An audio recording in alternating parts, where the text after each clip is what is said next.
I'm going to talk about, it's actually kind of a broad topic, really talking about OTT services and kind of some of where we are, what's been happening in the industry, what things are going to be happening going forward, and really sort of in the end, what are some opportunities that we have. The reality is that we have always thought ourselves this way, that, oh yes, OTT, big thing, everything like that. Well, the reality is that really has been driving the industry. And a couple of numbers to think about this. Professional long-form content, really due to the demand from OTT services. It's more than doubled since 2010. Movie production is up 30% as well. Short-form content as well, the CAGR, that continues to be over 30%. A year, so CAGR. OTT is driving professional video development. Okay, it's amazing how much stuff is out there. Though we're kind of in a bit of a transition period right here. Just the other week, what happened is Disney Plus launched. And just prior to that, Apple Plus launched. And there's more and more that's going on. Well, the siloing of content is now going to present some other challenges. There's the Hulu expansion as well. Right around the corner, HBO Max, Peacock, Viacom, CBS hasn't really said what they're going to do beyond what their existing properties are. At the same time, we also have a real growth in OTT live services here. From the news point of view, more and more, and it's not just the traditional broadcasters. Even the traditional ones are now offering spin-offs of those and bringing those online, and OTT streaming. There's new ones coming online as well in terms of news. It's amazing, all of that. As well as from a sports point of view, some really clear, specific ones. Golf TV, so outside of the US, but it's essentially the PGA Tour outside of the US. Discovery Networks have brought that. DAZN as well for traditionally boxing and some baseball aspects of it, but increasing sort of their live TV content as well. So it's interesting to see that now, SVOD might have been, or AVOD or FreeVOD might have been sort of maybe the starting point, but we're now really seeing the whole spectrum of entertainment available here.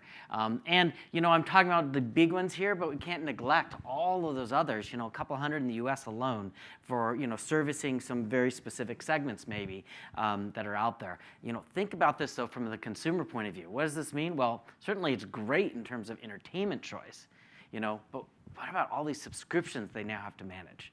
It's going to become worse and worse with all of these different siloed contents coming out there, more and more money being needing to pay for each one of these. Right now we already have over 50% of consumers subscribing to multiple OTT services. 15% of those are already at 4+, and that was prior to Apple Plus and Disney Plus and all the others coming out. These numbers, it'll be interesting in a year's time. It might be 8+. Is how many? 20% of Americans doing that. That's a big bill for them. That is a complicated thing for them to think about, especially if they're trying to optimize their economies. If they're saying, I care about this series and then I'm going to leave and come back, which happens a lot nowadays. Think about it now, if you have 8, 10, 12 services that you're doing this with, subscribing to, that's just more than a regular family can really deal. They've got too many other things in life.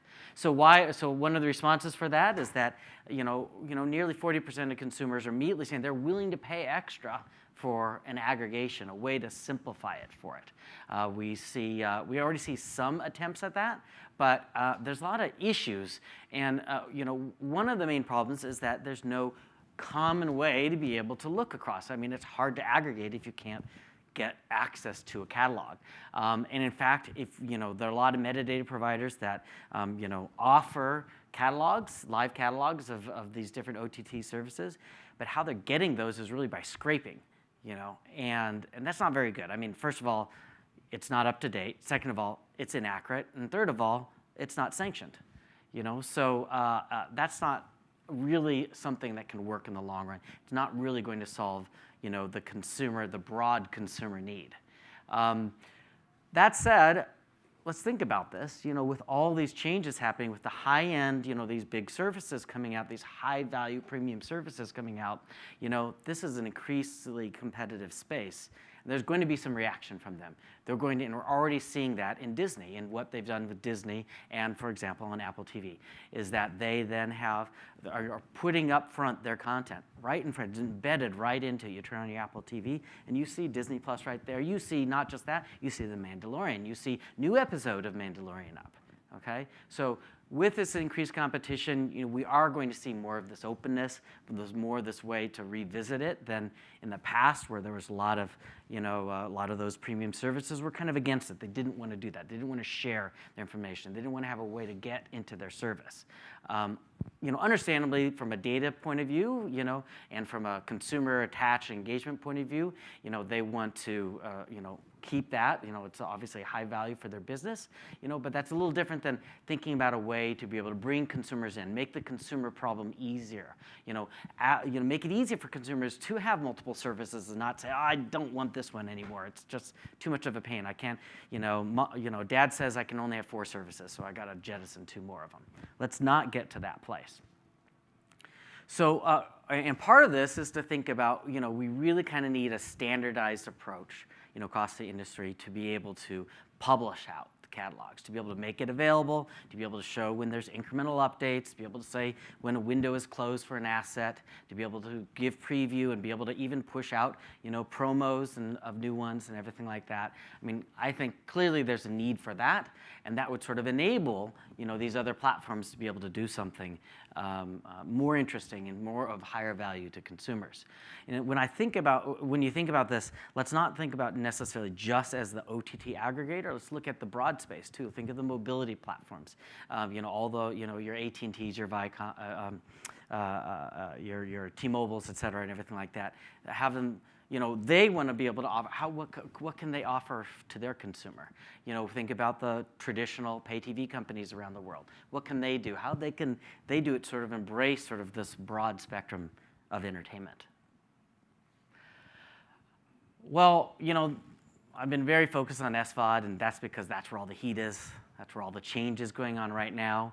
But as I mentioned in the beginning, it's interesting. There's a lot more going on with live. There's a lot more sort of interesting other possible things that it could happen. So, so number one, this is something that's, I think that has been in an evolution over time. When we think way back in the, we just had our 3, then 4 broadcast channels, then we had all the cable channels and all, and then all of a sudden they started to create, sibling channels, and they started to group them together, and then there was slowly a bit of a branding. But now, really with technology, and here's a good example of it with Disney Plus, let's think about this as a brand. Think about, how do I market my brand? How do I place it? How do I make it easy for my consumer, connect with the consumer? It's not just a catalog of stuff. It's you're coming because you want Pixar. You're coming because you're excited not just about The Mandalorian, but the whole Star Wars library, that type of thing. Go beyond, when you dive into these, I'm not sure if any of you, actually, how many of you have used Disney Plus already in the past week? Okay, so about half. So, when you go into these, you push into these, it's not just the show or the movie. They have the making of, they have the previews, it's the fan space. That is a great use, I think, of the technology. And to bring that into the big screen, by, whatever your TV connected device or the TV itself, again, I think there's even more opportunity and value for the consumer. Well, let's take this next step then. Think about from a live point of view. Maybe we should be rethinking about live. I mean, all the consumer data shows that live is still a very high value. They will continue to pay for live. For years it was like, live is dead, who cares about live, blah, blah, blah. Well, the reality is that the consumers say, no, there's actually a unique value proposition to it. I will pay extra for it, okay? So, but maybe we need to do it in a different way than we've done in the past. And so one way to think about this is think about live as, well, what is live about? It's about enjoying an event, being there when it's happening, being a part of it. Well, being a part of something is not just there then, which is super important.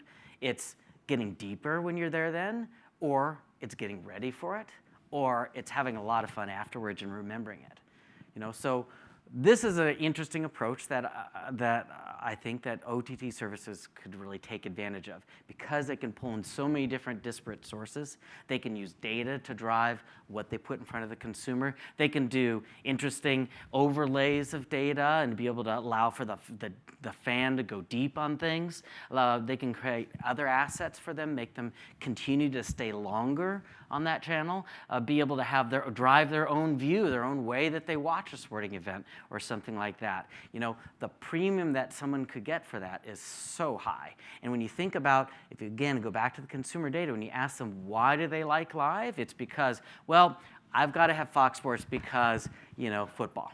It's my football, Thursday Night Football. I need to be able to have that. You know, and it's like, yeah, they do all these other things too. You know, it's because in their mindset, live means event. So how can you build on that? How can you make that bigger, make it a higher value consumer, and actually be able to, you know, earn more from it and create something unique and differentiated? I guess this is my tie maybe to the previous lecture, in that, you know, when we talk about live, obviously, you know, we're going to want to have, you know, a premium quality and also a low latency experience. No one wants to watch a game and hear the people next door cheering because the goal was scored. And then you're like, what? Oh, there you go. So we have work to do, I think, as an industry and as an ecosystem, but I think we've done a lot of great things, and I think we have a lot of opportunity in front of us. I think when I see the change that's happening in the SVOD industry, you know, sort of the growth of the live in OTT, that's creating a lot of new opportunity here, and to take advantage of the investments from a technology standpoint we have. And I'm looking forward to the next 5-10 years. So that was my presentation. We have a little giveaways. Happy to answer questions or talk any more things.